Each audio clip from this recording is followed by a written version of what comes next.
démarrer, j'aimerais lire 2 versets avec vous. Le premier sera dans l'évangile de Luc. On va traverser cette fois-ci, je ne vais pas m'arrêter uniquement sur l'évangile de Marc. On va lire quelques passages dans les 4 évangiles. Mais j'aimerais lire un petit verset dans l'évangile de Luc au chapitre 22 et le verset 14. Luc 22, verset 14. Où le Seigneur va demander à ses disciples de préparer le repas de Pâques. Et voilà ce qu'il va dire au verset 14. Tout le monde là, c'est bon?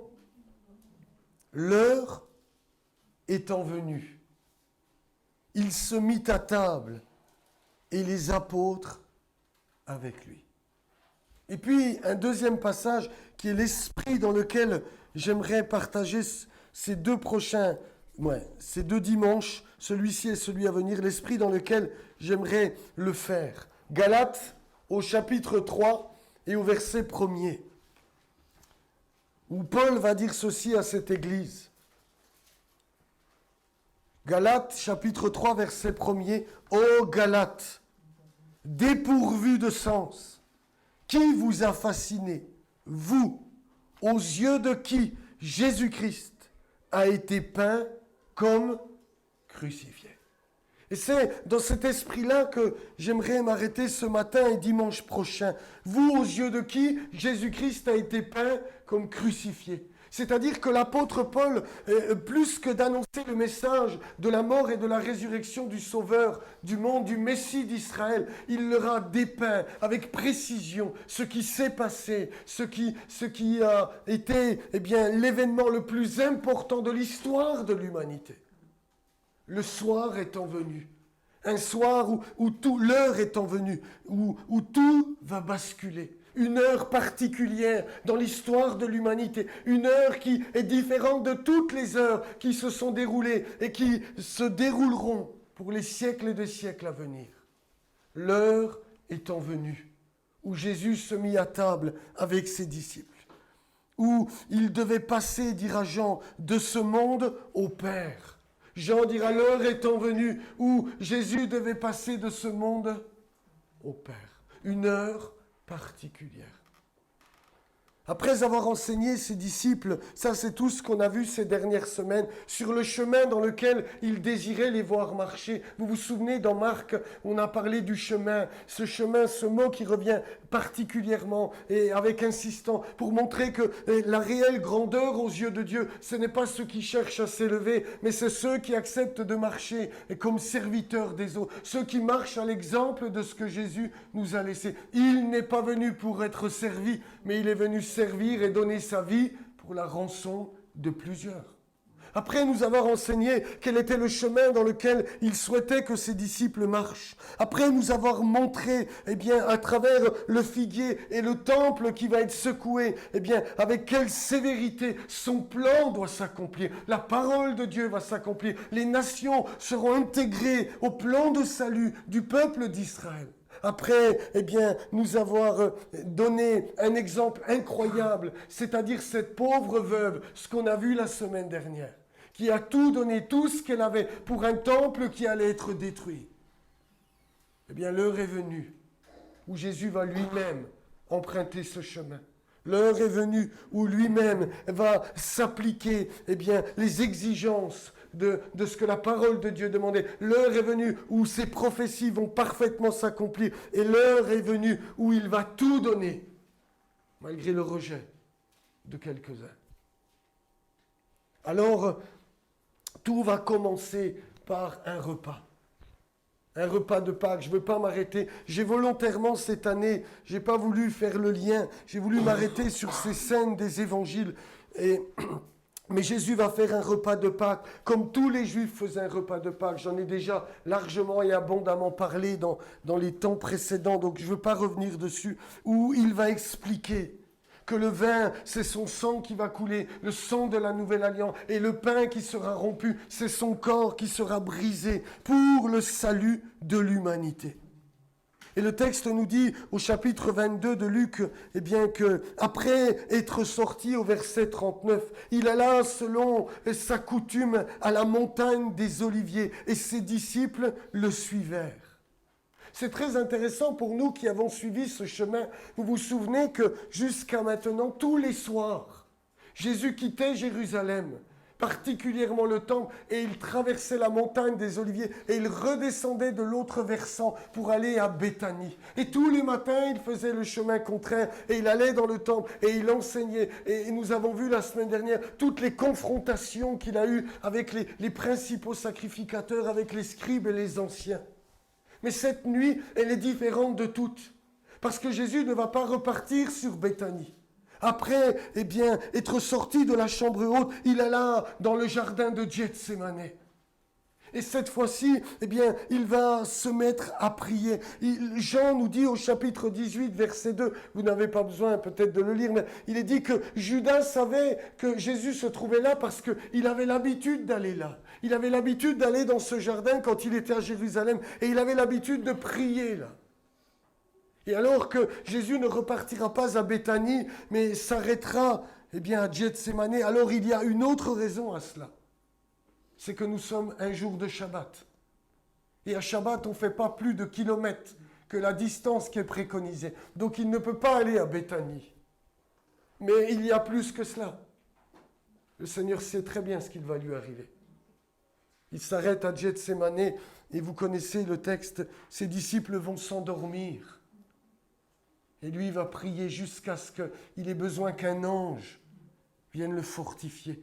Sa sueur devint comme des grumeaux de sang. C'est la première fois là, dans ce lieu, que le sang du Fils de Dieu va couler. Il est soumis à une forte tension. Père, s'il est possible, éloigne de moi cette coupe. Mais toutefois, je veux faire ta volonté. Alors un ange le fortifia, lui donna la force de tenir bon, d'aller jusqu'à Golgotha. Il réveille ses disciples parce que Judas est sur le point d'arriver. Voilà que le traître arrive avec la cohorte, avec les principaux sacrificateurs. Et puis, il va le trahir par un baiser. Judas va l'embrasser. Le Fils de Dieu va lui dire, est-ce par un baiser que tu trahis le Fils de l'homme? Alors la tension va monter. Les disciples, nous dit le texte, vont comprendre ce qui se passe. Regardez avec moi. Je suis toujours dans Luc 22 au verset 49. Il est dit, ceux qui étaient avec Jésus, voyant ce qui allait arriver, dirent, Seigneur, frapperons-nous de l'épée?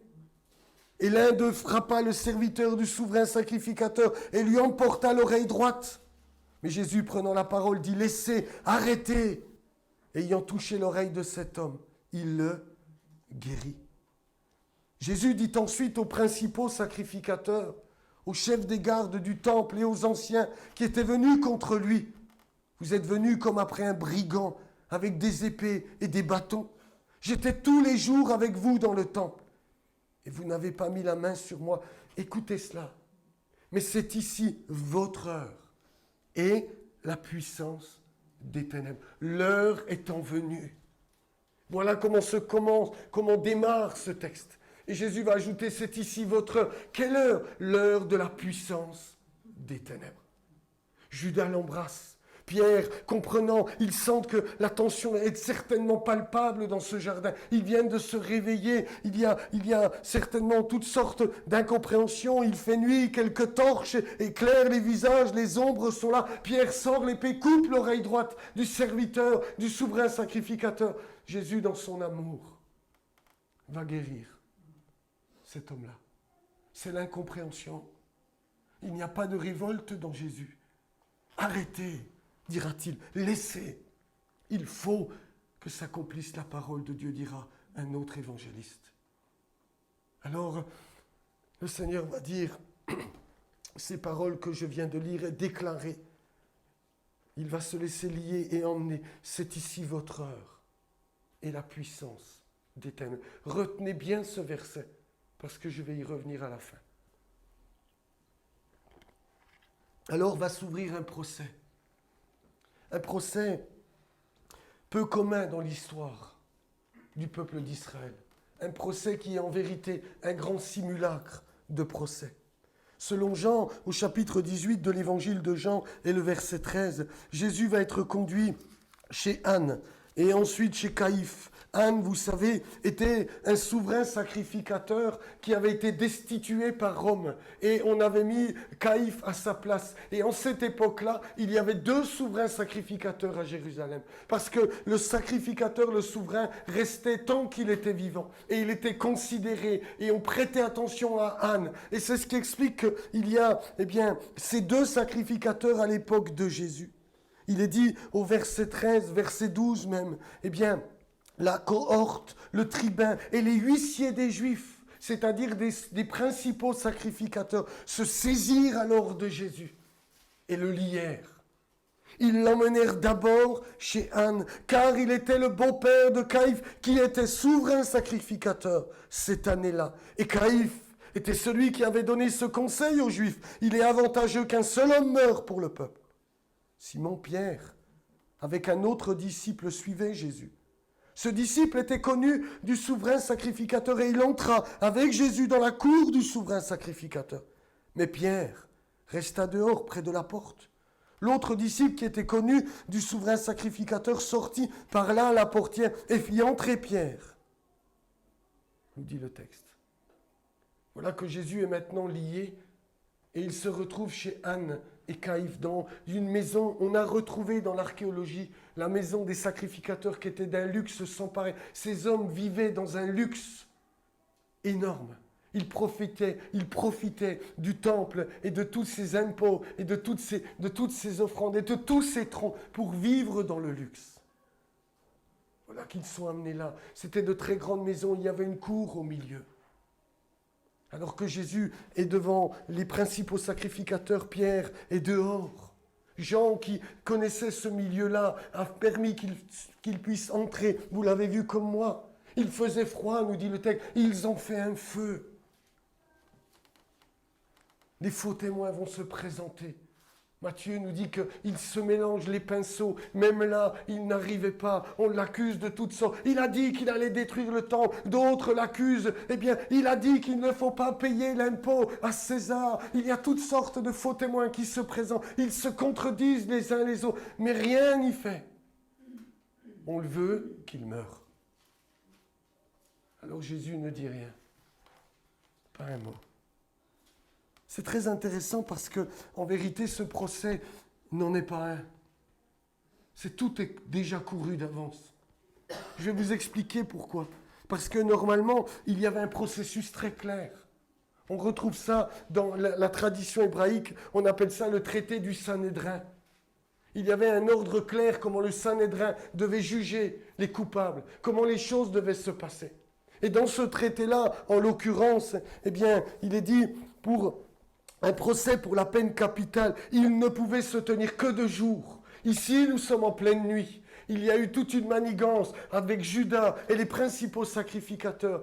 Et ils sont de nuit. Et jamais, jamais un procès ne se tenait les jours de Shabbat ou les veilles de fête. En l'occurrence, nous sommes dans la nuit de Pâques, où Pâques va arriver. C'est illégal. Il n'aurait jamais dû avoir lieu, ce procès.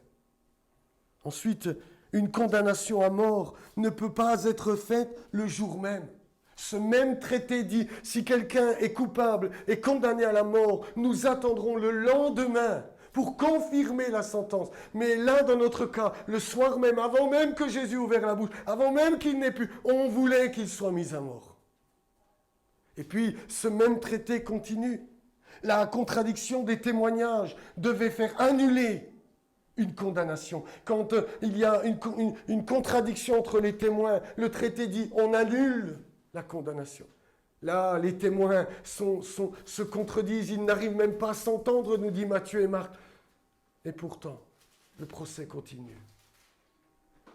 Et puis, il était question de blasphème. Ils vont le pousser au blasphème. Es-tu le Fils de Dieu? Et puis Jésus va dire oui, je le suis.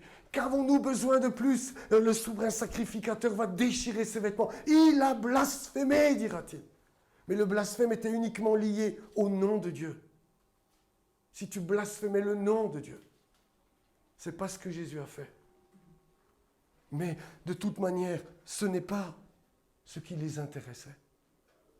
Et c'était dans le lieu de ce qu'on appelle la salle de la dalle, dans le temple, dans un endroit du temple où devait se réunir le Sanhédrin pour exercer un jugement. Là, nous sommes chez les principaux sacrificateurs. Oh, ils vont faire un simulacre. Luc nous apprend au chapitre, je crois, 22, verset 66, qu'au matin, on peut le lire si vous voulez. Luc, chapitre 22, verset 66, il est dit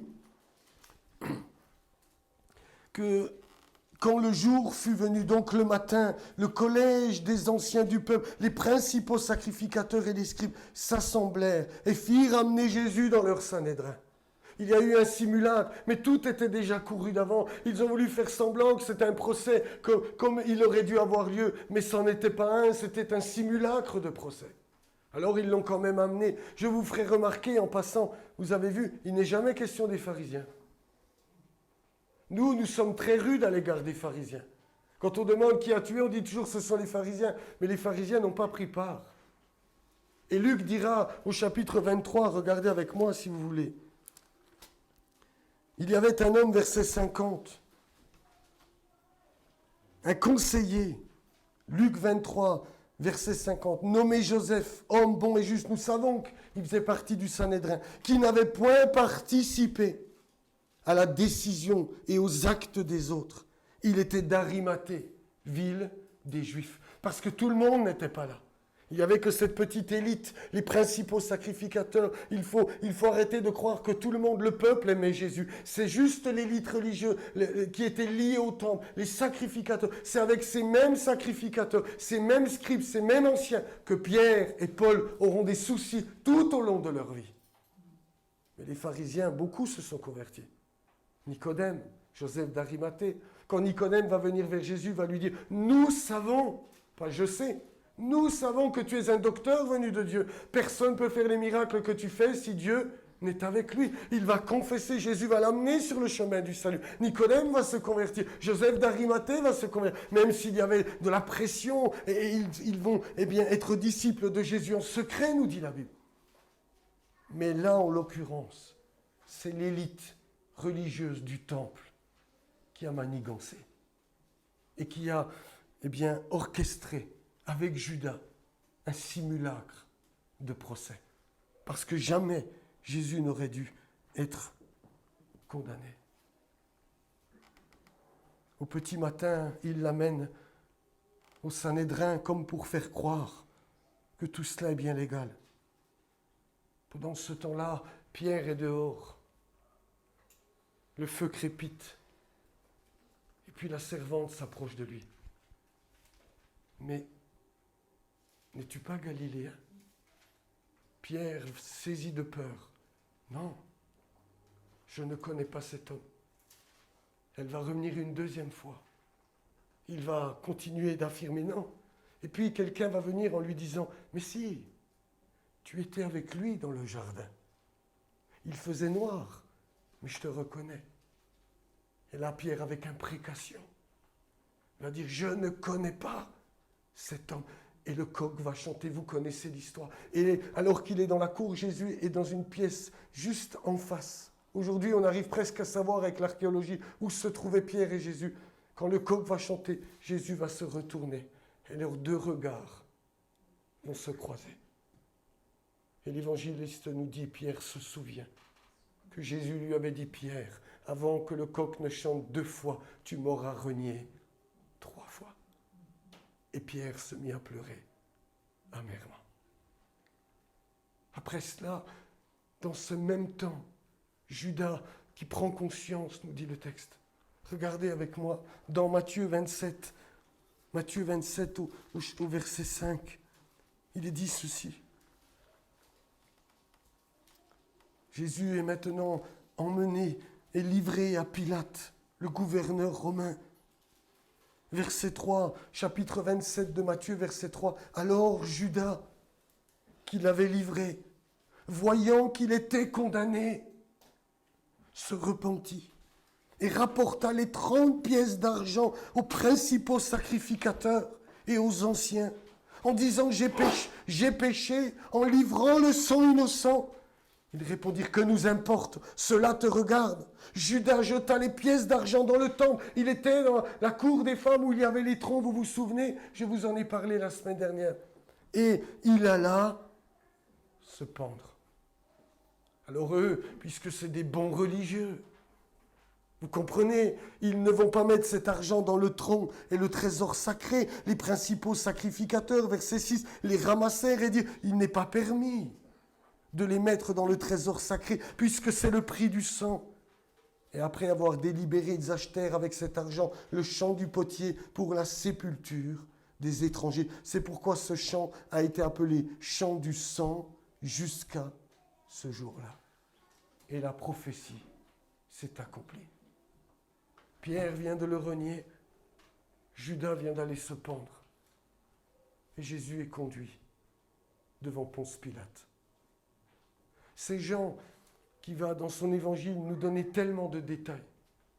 Jean va nous faire savoir qu'ils vont conduire Jésus dans la maison du gouverneur, qu'on appelle le prétoire.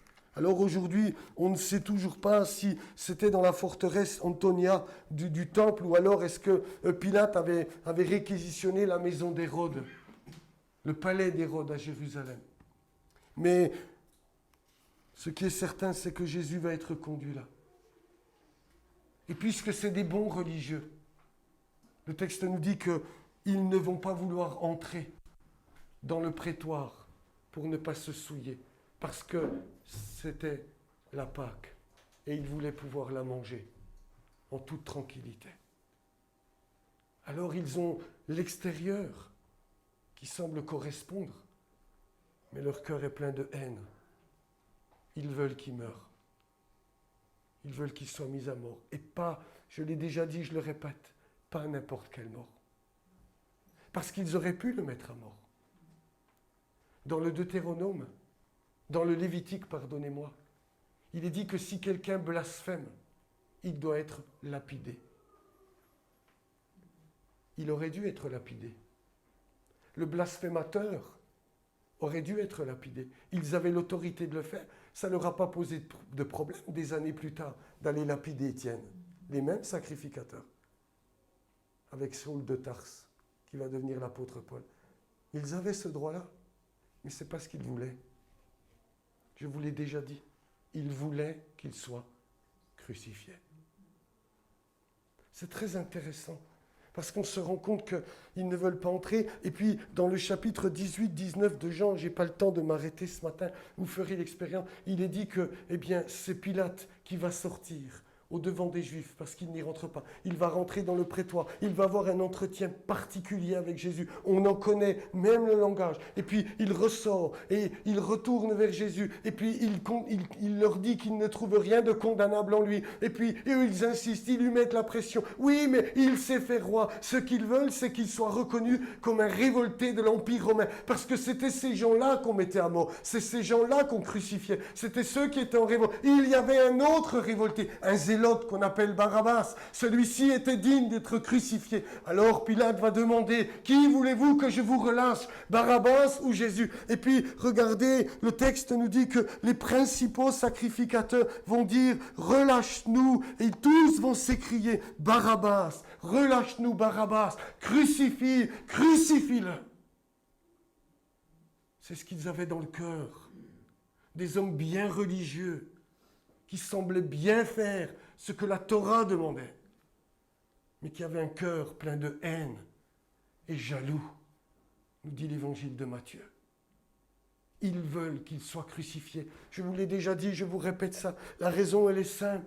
Parce que dans le livre du Deutéronome, au chapitre 21, il est dit « Maudit quiconque est pendu au bois ». On va le lire ensemble. Et vous garderez votre page ouverte dans le livre du Deutéronome, chapitre 21. Deutéronome, chapitre 21.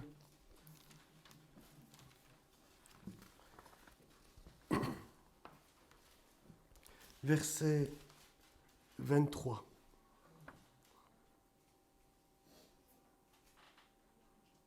Je vais même lire le verset 22. Si l'on fait mourir un homme qui a commis un crime digne de mort, et qu'on l'ait pendu à un bois, c'est-à-dire qu'on l'ait fait crucifier, son cadavre ne passera point la nuit sur le bois, mais tu l'enterreras le jour même, car celui qui est pendu est un objet de malédiction auprès de Dieu. Et tu ne souilleras point le pays que l'Éternel, ton Dieu, te donne pour héritage. C'est ce qu'il désirait. Il désirait qu'il soit crucifié. Je vous répète, ils auraient pu le faire lapider. Mais la lapidation, ça aurait été une conformité avec la Torah. Tandis que de le faire crucifier, c'est dire à tout le peuple, regardez, il est maudit de Dieu. Et à tel point que le blasphème n'entre même pas dans les accusations. Luc au chapitre 23, gardez Deutéronome, hein. Regardez ce qui est dit. Je vous fais parcourir les évangiles et la parole, mais on fait une petite enquête. Luc 23, versets 1er et 2. Ils se levèrent tous et ils conduisirent Jésus devant Pilate. Écoutez cela. Ils se mirent à l'accuser, disant, « Nous avons trouvé cet homme excitant notre nation à la révolte, empêchant de payer le tribut à César et se disant lui-même Christ, c'est-à-dire roi. » L'accusation ne porte en aucune manière sur le blasphème, sur ce qui aurait mérité sa mort, sur ce qui, dans la maison de Caïphe, avait suscité qu'il devait mourir. Non, ils veulent qu'il soit crucifié. Ils se révoltent. Il se proclame roi. Il est un danger pour l'Empire romain. Et quel est le sort qui était réservé à ceux qui étaient un danger pour l'Empire romain? On les faisait crucifier. C'est ce qu'ils veulent. C'est ce qu'ils désirent.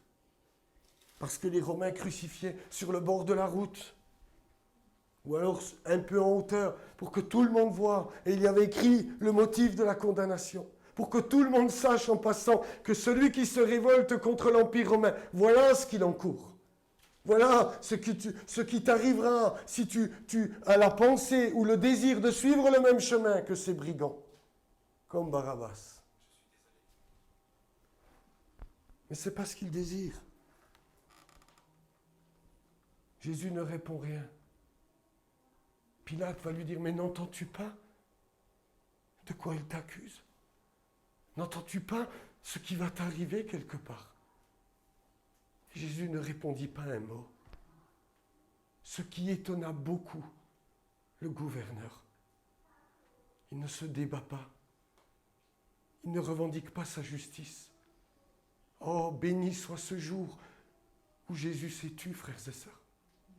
Parce que si Pilate, lorsqu'il lui a dit, mais n'entends-tu pas, si Jésus avait dit oui, je demande au Très-Haut justice, nous aurions tous été condamnés, nous aurions tous été perdus pour l'éternité. Béni soit le silence de Dieu en cette heure, parce qu'il a accepté de prendre l'accusation que nous méritions. Il a accepté de prendre sur lui mon péché et votre péché. Il s'est tu comme un agneau qu'on mène à la boucherie. Il n'a pas ouvert la bouche, dira Isaïe. Pilate est étonné, alors il demande le relâchement. Ils vont tous demander que Barabbas soit relâché. Et puis, c'est exactement ce qui va se faire. Mais il va y avoir une scène qui dépasse tout ce qu'on peut imaginer. Pilate va prendre de l'eau et va se laver les mains. Il va dire, mais moi, je ne trouve rien à condamner en cet homme-là. Pourquoi Pilate fait ça? Il n'y en a qu'un qui nous rappelle ce texte. C'est Matthieu. Pourquoi Matthieu nous parle de cela? Parce que Matthieu, c'est le plus juif de tous les juifs du Nouveau Testament. Et ça, c'est conforme à la Torah.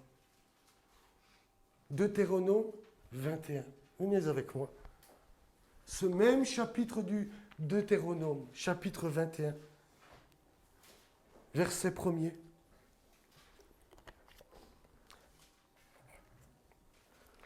Si dans le pays dont l'Éternel, ton Dieu, te donne la possession, tu trouves étendu au milieu d'un champ un homme tué, sans que l'on sache qui l'a frappé. Tes anciens et tes juges iront mesurer la distance à partir du cadavre jusqu'aux villes des environs. Quand on aura déterminé la ville la plus rapprochée du cadavre, les anciens de cette ville prendront une génisse qui n'est point servie au travail et qui n'est point tirée un joug. Ils feront descendre cette génisse vers un torrent qui jamais ne tarisse, et où il n'y a ni culture ni semence. Et là, ils briseront la nuque à la génisse dans le torrent. Alors s'approcheront les sacrificateurs, fils de Lévi, car l'Éternel, ton Dieu, les a choisis pour qu'ils le servent et qu'ils bénissent au nom de l'Éternel. Et ce sont eux qui doivent prononcer sur toute contestation et sur toute blessure. Écoutez bien, les sacrificateurs qui devaient bénir et se prononcer. Tous les anciens de cette ville, la plus rapprochée du cadavre, laveront leurs mains sur la genisse à laquelle on a brisé la nuque dans le torrent. Et prenant la parole, ils diront, nos mains n'ont point répandu ce sang et nos yeux ne l'ont point vu répandre. Pardonne, ô Éternel, à ton peuple d'Israël que tu as racheté. N'impute pas le sang innocent à ton peuple d'Israël, et ce sang ne lui sera point imputé. Ainsi, tu dois faire disparaître du milieu de toi le sang innocent en faisant ce qui est droit aux yeux de l'Éternel. Amen. C'est très intéressant. Pilate va faire un geste qui correspond à ce que la Torah préconisait. Et puis, au lieu de se reprendre, au lieu de se laisser interpeller par la Torah, ces mêmes sacrificateurs qui devaient bénir selon la Torah vont maudire. Crucifie-le, que son sang retombe sur nous et sur nos enfants. Ceux qui devaient bénir le peuple vont le maudire, jusqu'à même maudire leurs propres enfants. Vous ne trouvez pas ça extraordinaire? C'est comme si Dieu, même dans ce moment, vient encore à eux pour tenter de les ramener à la raison. Pour tenter de prendre conscience. Il les met face à la Torah, face à la lumière des Écritures. Il les met face à sa loi, afin qu'ils prennent conscience. Nous sommes coupables. C'est nous qui sommes coupables. Il n'y a rien à lui reprocher. Même Pilate s'est lavé les mains. Que son sang retombe sur nous et sur nos enfants. Dira le texte. Quelle folie! Alors, dans un moment de pression, ils vont avoir l'audace de dire à Pilate, quiconque se fait roi devient ennemi de César. Il s'est déclaré Messie, roi et fils de Dieu. Et la Bible dit que la frayeur de Pilate augmenta. Et il va faire ce qu'il ne voulait pas. Il va s'asseoir sur le pavé Gabata, c'est-à-dire le lieu où on jugeait. Il va faire sortir Jésus du prétoire. Voici l'homme. Regardez-le. Il n'a rien fait. Mais ils vont le presser. Le presser. Si tu le déclares roi, c'est que tu es contre César, Pilate. Alors Pilate va le faire flageller et crucifier. Mais ça, on le verra la semaine prochaine. Ce qui est très intéressant dans tous ces passages, c'est de considérer la folie de ces hommes, leur haine envers un innocent. Nous venons de le chanter, condamné pour avoir trop aimé. À part bénir, à part guérir, à part ressusciter des morts et purifier des lépreux, qu'avait-il fait de mal? À part aimer l'humanité et lui donner sa création la plus belle, ses torrents, ses vallées, ses fruits, ses légumes, ses pluies en leur saison, la joie des enfantements, qu'avait-il fait? En quoi avons-nous le droit de lever le poing contre Dieu? Mais Golgotha est en train de révéler notre folie. La folie la plus grande de toute l'humanité. L'heure étant venue, il se mit à table avec ses disciples. Prenant la coupe et le vin, il leur expliqua qu'il allait être mis à mort, mais qu'il ressusciterait. Et puis, tout ce déroulement. Et lorsque nous sommes dans le jardin de Gethsémané, où Jésus a accepté d'être l'agneau de Dieu. L'heure étant venue, il va dire c'est votre heure.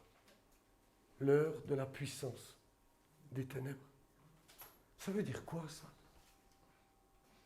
Qu'est-ce que la puissance des ténèbres? La puissance des ténèbres, c'est d'avoir conduit l'humanité à la révolte contre Dieu. Et la croix est là pour dire aux yeux de tous combien grande est la folie de l'humanité. La croix, elle nous condamne tous. Comment avons-nous pu rejeter ainsi le Seigneur de gloire? Parce que c'est nous tous, en vérité, qui avons rejeté Dieu à un moment donné de notre vie.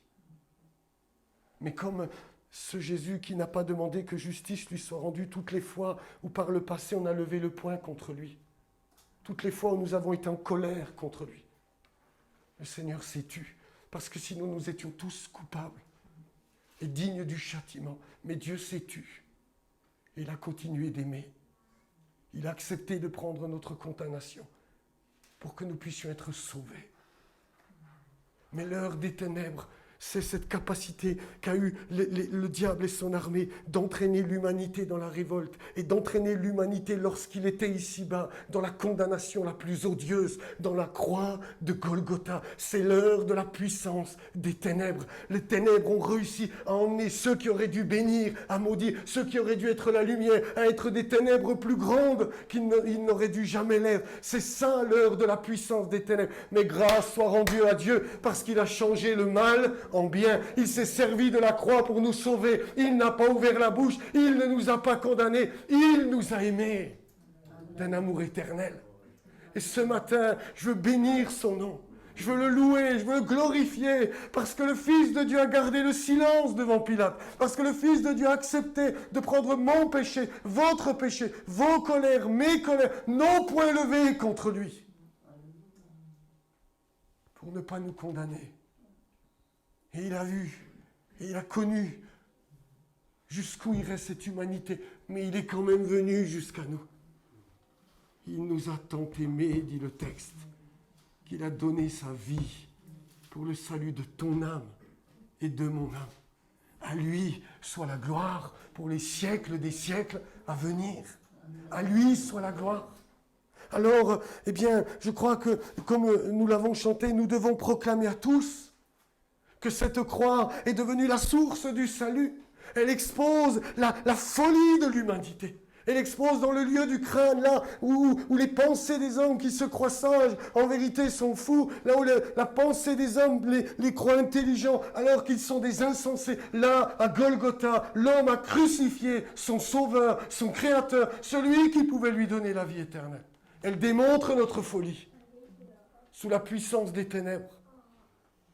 Mais nous devons le dire, Dieu en a fait une source de vie éternelle pour tous les hommes, pour tous ceux qui croient en ce sacrifice, pour tous ceux qui abandonnent et qui se repentent de leur rébellion. Oh, ce matin, que l'église de Porto-Vecchio continue de dire, abandonnez la rébellion, abandonnez les blasphèmes, abandonnez la colère contre Dieu, revenez à lui, humiliez-vous et Dieu vous sera compatissant et miséricordieux. Il a gardé silence jusqu'à ce jour pour pouvoir te sauver. Sinon, nous étions tous coupables. Et nous devons continuer, frères et sœurs, en ce 21e siècle, au-delà de tout ce qu'on voit aujourd'hui dans ce qu'on appelle le christianisme, nous devons continuer de prêcher la repentance. Nous devons continuer de dire, repentez-vous de vos rébellions. Arrêtez de vous opposer au plan de Dieu, parce que Dieu vous a tant aimé qu'il veut vous sauver. Amen. Et pour nous, je pense à ce verset, et ce sera le dernier, et je me tais après. Voilà ce que Paul disait aux Colossiens. Colossiens, regardez avec moi. On va lire ensemble un dernier verset. Colossiens, chapitre 1er, versets 12 et 13. Rendez grâce au Père, qui vous a rendu capable d'avoir part à l'héritage des saints dans la lumière, qui nous a délivrés de la puissance des ténèbres et nous a transportés dans le royaume du Fils de son amour, en qui nous avons la rédemption, la rémission des péchés. Dieu nous a délivrés de la puissance des ténèbres. Il nous a fait revenir à Dieu. Il nous a fait nous soumettre à lui. Il nous a fait l'aimer et lui obéir. C'est à lui que revient toute action de grâce. Parce que sinon nous étions soumis à la même puissance des ténèbres. Continuons de le dire dans ce monde qui comme jamais ne s'oppose à Dieu lui-même. À nos grands qui font voter des lois des plus iniques, qui sont en vraie rébellion contre Dieu. Pourquoi ce tumulte parmi les nations et ces vaines pensées parmi les peuples? Ils se liguent contre l'Éternel et contre son main. Continuons de prêcher cette bonne nouvelle avec repentance et avec compassion. Vous me dites Amen? Amen. Seigneur, nous voulons te bénir. J'ai voulu ce temps solennel parce que il n'y a pas d'heure plus précieuse dans l'histoire de l'humanité que Golgotha. Là où tu as expiré à la 9e heure. Là où le souverain sacrificateur venait offrir l'encens devant le voile. Ce voile s'est déchiré. Et l'accès à Dieu nous est rendu possible. La rébellion est annulée, la condamnation n'ayant plus lieu, puisque tu as accepté de porter le prix de nos révoltes et de nos péchés. Ce matin, Seigneur, nous voulons te dire combien nous aimons ce que tu as fait pour nous. Je te prie de venir déposer sur nos cœurs un esprit de sagesse et de révélation dans cette vérité. Nous étions révoltés, nous étions loin de toi, mais tu n'as pas ouvert la bouche. Tu aurais pu nous condamner, tu aurais été juste dans ton jugement. Mais tu as préféré nous faire grâce. Tu as préféré prendre sur toi la condamnation que méritait notre révolte, celle du crucifié. Elle était bien plus grande qu'une révolte contre l'Empire romain. C'était une révolte contre le royaume même de Dieu. Nous étions tous coupables. Et tu as pris sur toi mes péchés, ma croix, ma condamnation, pour me dire, je te pardonne, je t'aime. Fais-le entendre, Seigneur. Fais que mes contemporains l'entendent. Fais que tous ici, nous devenions tes témoins. L'amour de Dieu manifesté en Jésus-Christ n'a pas d'égal. Je te loue, Seigneur. Et comme disait l'apôtre, nous te rendons grâce de ce que tu nous as délivrés de la puissance des ténèbres et tu nous as entraînés dans le royaume du Fils de ton amour en nous accordant le pardon de nos péchés. À toi la louange, la gloire et les honneurs pour les siècles des siècles à venir. Amen.